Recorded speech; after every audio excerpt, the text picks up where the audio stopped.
Roar! Ew.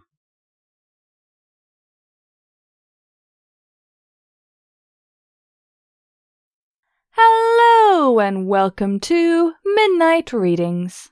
Today we'll be reading Whatever I Shall Meet on the Road. Written by Astrality, I think. Hope you all enjoy! Sweetie Belle's hooves hurt. She's still too little to really help with the war effort like her sister does.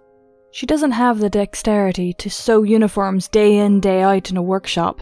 And even if she did, every pony agrees that the war is not quite bad enough to resort to foal labour. At least not in Canterlot. But she helps with the smaller things. Running materials from station to station, fetching water for Rarity and the other tailors when they were too busy to get it themselves. Things like that. Today she stood by Rarity's station for hours, holding pins and scraps of fabric for her, because her telekinesis was far too shaky from exhaustion to hold them herself. She still doesn't understand the sheer scale of the war per se.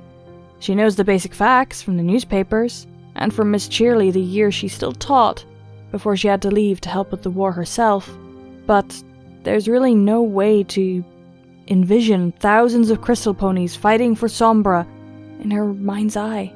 It's a distant, horrible thing, like a storm cloud on the horizon that will never draw close, she hopes.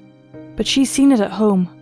12-hour shifts in the workshop among the constant hum of sewing machines, hardtack dipped in applesauce to soften it up, her sister's sweat-stained face, bags under her eyes that never leave.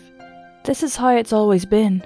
She can remember distantly a time when there wasn't a war, but it's a far-off haze through her child's memory. Those unreal times when she was younger, and Ponyville was still colourful, and the apple factory didn't exist down there yet. When her sister's boutique still hummed with life, and she sewed capes out of spare fabric, playing at becoming a skilled tailor just like her.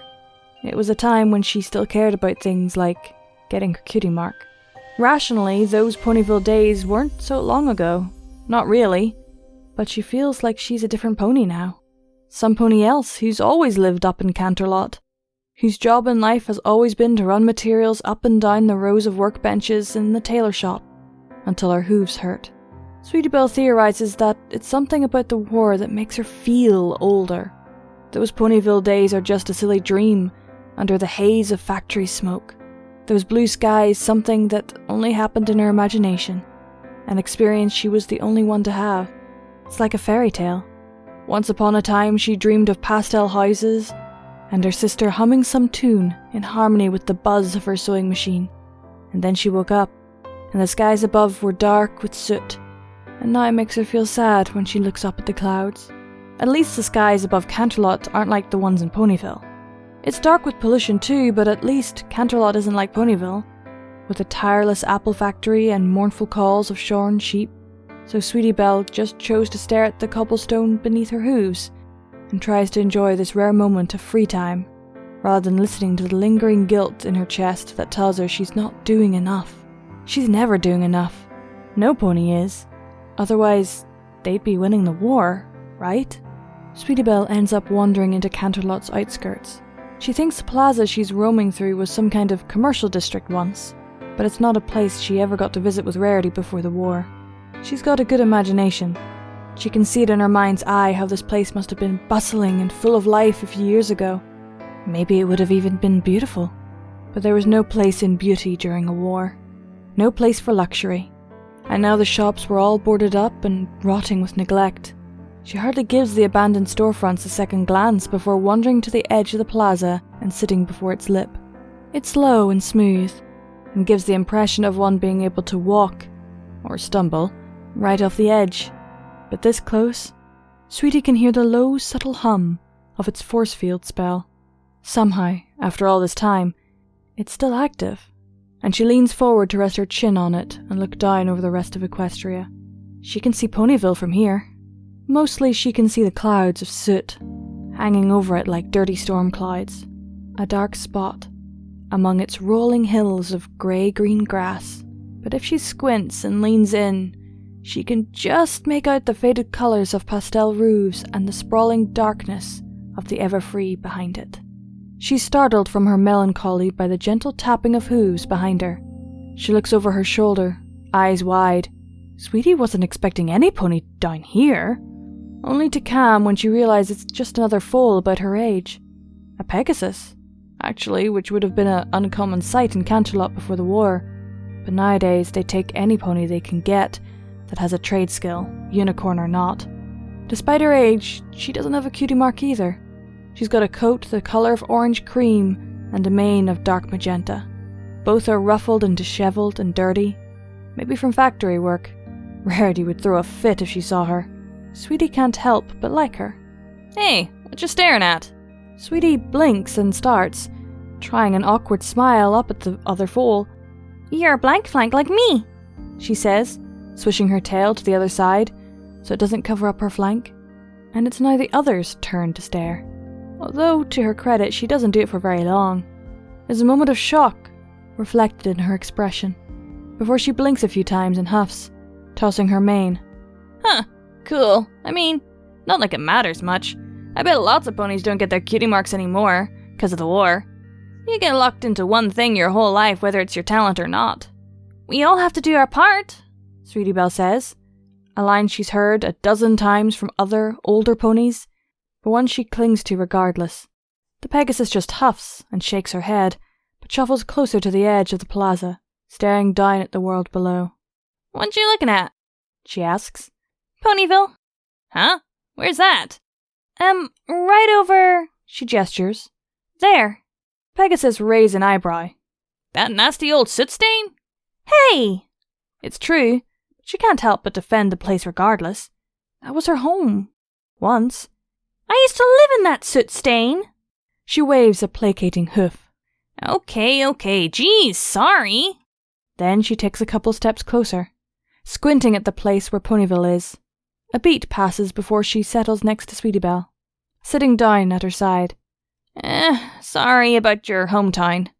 Guess it must have looked pretty nice before the war. Those distant memories drifted up like smoke in Sweetie Belle's mind. Dreamlike and happy. Painfully so now. Yeah, it was. They lapsed into awkward silence, two fillies side by side, staring out at an equestria that was bright and idyllic once. They're the same age, right? Sweetie bets the other filly probably remembers what equestria was back like then too. Maybe she didn't live in Ponyville? But there's gotta be some other town out there that was bright and full of life before it got all used up. When living turned into just surviving.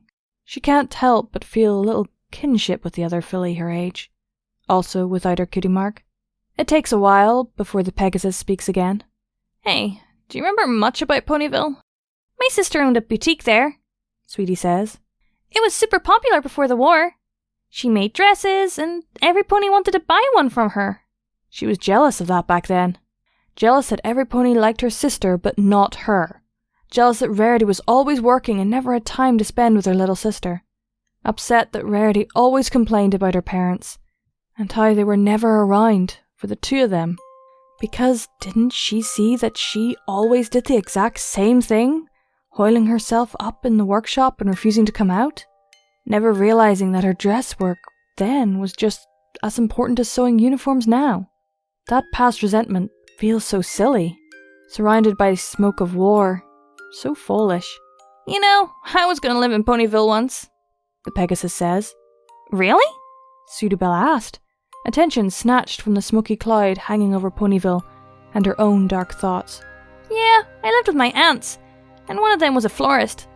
And apparently the Everfree has a whole bunch of exotic flowers you can't get anywhere else. You know, ponies used to pay a lot more for poison joke if you harvested it right. Apparently they liked the colour. What do they do now? Sweetie asked, noting the word was. The Pegasus goes quiet, shelving her wings uncomfortably. They're gone. War, you know? She flashes a smile at her, bright and full of teeth, but it's stained at the edges, just like most smiles Sweetie sees ponies wearing these days. Oh, Sweetie Belle says. A beat, and then Sweetie shuffles closer to lean gently into the Pegasus. I'm sorry. She stiffens, and for a moment Sweetie thinks she's done something wrong. Then she feels feathers brush against her back and she realizes The Pegasus had spread her wing to hold her. She's staring out over the landscape, glaring, as if looking hard enough could make her smiles real. But Sweetie can see wetness in her eyes. She understands that. My parents, Sweetie starts. They're gone too. They left me with my sister before the war started and just never came back. We never... She swallows, unable to say the obvious, unable to say the phrase. We never found their bodies. She rephrases. We never knew for sure.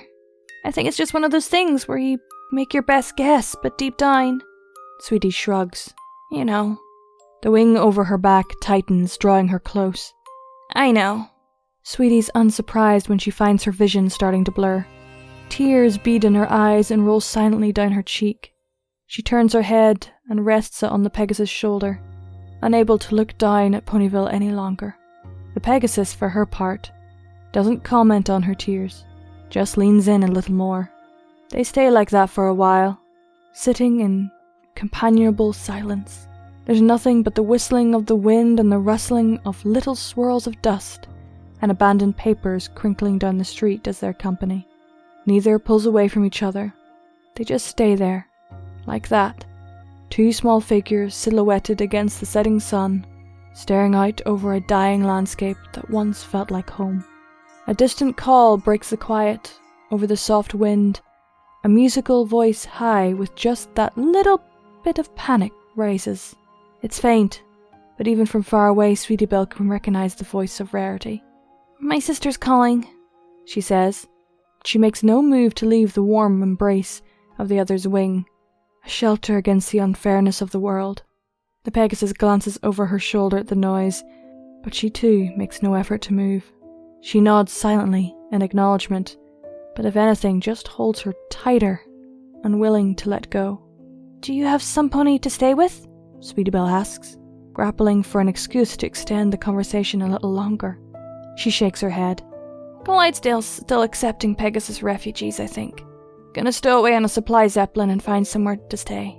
You could stay with us, Sweetie almost says, a flash of wild, crazy impulse. A thought of this Pegasus staying in her home with them, alongside her and her sister. The Pegasus could have her bed, and Sweetie could sleep on the floor. Pegasus could find a home here. She doesn't have to leave for Clydesdale, but she knows better than that. She knows there's barely enough rations to split between the two of them. She knows that Rarity's mane is practically turning grey having to take care of Sweetie on her own. It wouldn't be fair to shove another foal on her sister like that. And besides, the orange-coated Pegasus would be impossible to pass off as a long-lost family member, finally free from the open fields of war. There's no way she could stay with them. There's no place for her in Canterlot. She's better off in Clydesdale.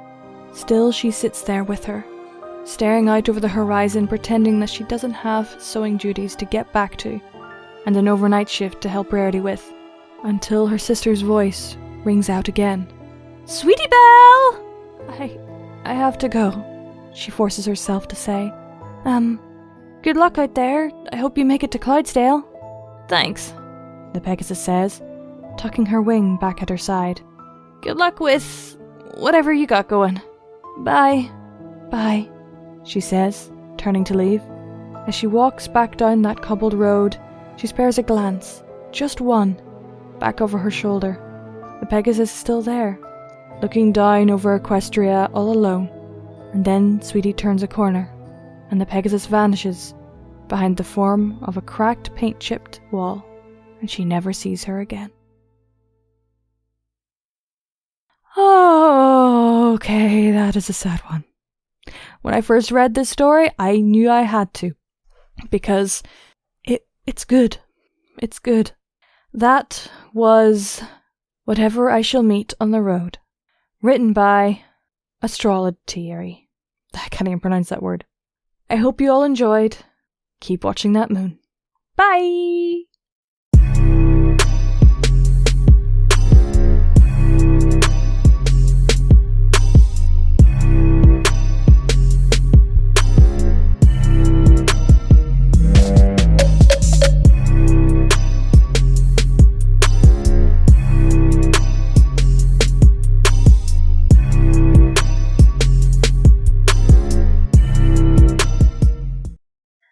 And a howling thank you to my Patreons.